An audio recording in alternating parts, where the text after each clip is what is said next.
So we're inside the Countryman on a very narrow English road, and first of all, let's talk a little bit about who I'm with. Vince is here from Slash Gear. Vince, anything you'd like to say to your friends and family? Howdy.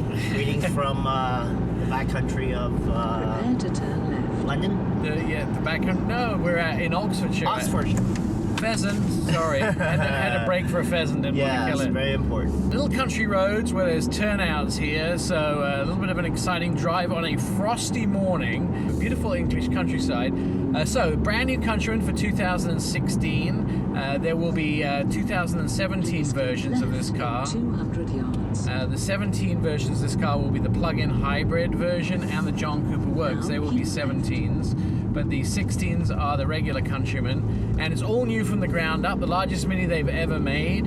Every single variant will be a turbo, Prepare to turn left. and then the English lady with the navigation as well. You know, it's quite soothing being in this car because it's really quiet.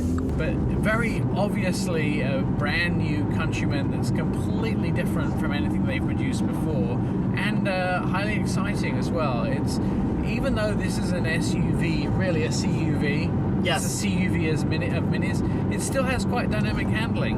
But you've driven it, what do you think? And to your point, it's quite practical. I mean, for me, having two kids, 6 and 4, hauling them around in this Countryman would be quite luxurious for the kids. Lots of back seat room, now increased trunk room, and then the cool features in this car that I really like are the fact that it's now touchscreen navigation. So And it's quite responsive. yeah, it's definitely, they got the technology right in the navigation system. And the other thing that I really like is that little fold-out picnic seat at the back. I know, and that's about 120 euro or something like that, pounds or something like that, but it's quite nice. Isn't it strange that we pick out the smallest things to be the most exciting? Oh, the devil's in the details, Yes, right? absolutely. The devil's in the details. Absolutely. It's a very important car. If we take a look back, the predecessor car was a second best-selling car worldwide for Mini. Almost every third Mini which was sold in the global perspective was a Mini Countryman. One of the other things I think I really like about it is the fact that it's fairly off-road capable. I mean, we're not talking rock crawling here, but you get into some deep mud and that sort of thing. Even in two-wheel drive mode, it's killing it. And interestingly enough, we sat next to some Mini folks that worked on this car, and we were explaining that if you do decide to go with an all-wheel drive, it will automatically shift whether it needs all the wheels in the back to have power, front. You don't have to manage all that. The Mini Countryman will take care of all that for you. Right, so almost a predictive all-wheel drive Almost, right. control. And the other thing I truly do love about this car is that it's now very, very luxurious. I mean, it's premium everything on the inside. Mini have a few idiosyncrasies that are kind of interesting. The heads-up display is shared. There's only one other brand that does this thing. That's Mazda, where they have their own little screen that comes up. In this version we're driving, it tells you what the posted speed limit is versus the speed that you're traveling, which it gives that as well, plus your navigation, which is in the heads-up display. So I don't have to keep looking across the navigation here and go, hey, where am I going? Right I know I'm yards. turning right in 200 yards. Well, you know, funny you brought up the Mazda version. I can tell you that the details and the quality Now of turn right. the details you're getting is less pixelated, Right. so it's a higher quality than what you would get in the Mazda version. So- Did you actually sit in the back yesterday? Yes, a little while in the back, and it's quite comfortable. I mean, it's not just what we call a pub run. You can do more than just run to and from the pub at night with it. You know, I could spend an hour or two in the back and not feel claustrophobic. Great safety features Yes, in the car. safety features popped up. Tells me when I'm getting a little bit too close to the vehicle in front.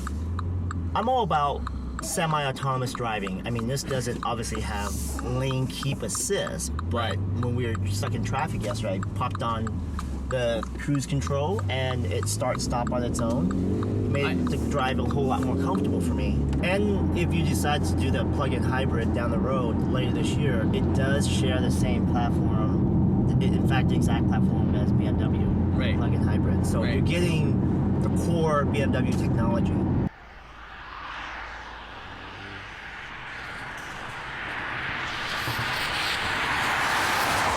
What do you think think of the interior, the layout of the interior on the inside? It's minimalism, but I like it. It's clean. I'm 6'2", plenty of room, leg room. Everything's within reach. You're 6'4", actually, if you count your quaff. The hair. Yeah.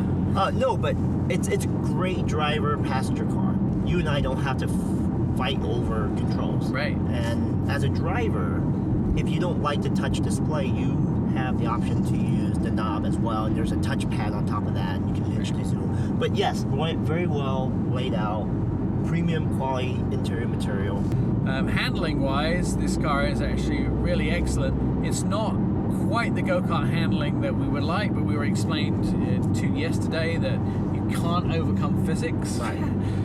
That once you raise a car and make it wider and bigger, it doesn't, the wheels don't quite have that full corner appeal. But I'm actually, it feels like a mini drive to me. But it's practical. At the end of the day, it's a practical car that gives you a premium feel, and it's comfortable to be in or pleasing to the eyes. Right. This is now a car that you can have the whole family in. So it's not a car that has to be just uniquely for mom or for a student. This is a family car. It's got family room. And for dad to drive around, take their kids to school, I would be fine being seen in this car. Yeah, I think it's sexy, and it's got cachet, and it's durable, and it's usable. And I'm really glad that the quality of these cars is now extremely high too. You can trust quality of German materials. When I was back in college, I first decided I wanted to be an electronics engineer. And so my first 2 weeks I did electronics, clearly decided it wasn't for me, but the recommendation from the instructors was always buy German tools because they make the best tools. And so when it comes to machinery and electronics, Germans are very precise in what they do, even though there may be some mass market brands out there that now are more popular. The Germans are very accurate in a lot of their electronics and a lot of machinery, so I trust the quality of the German materials.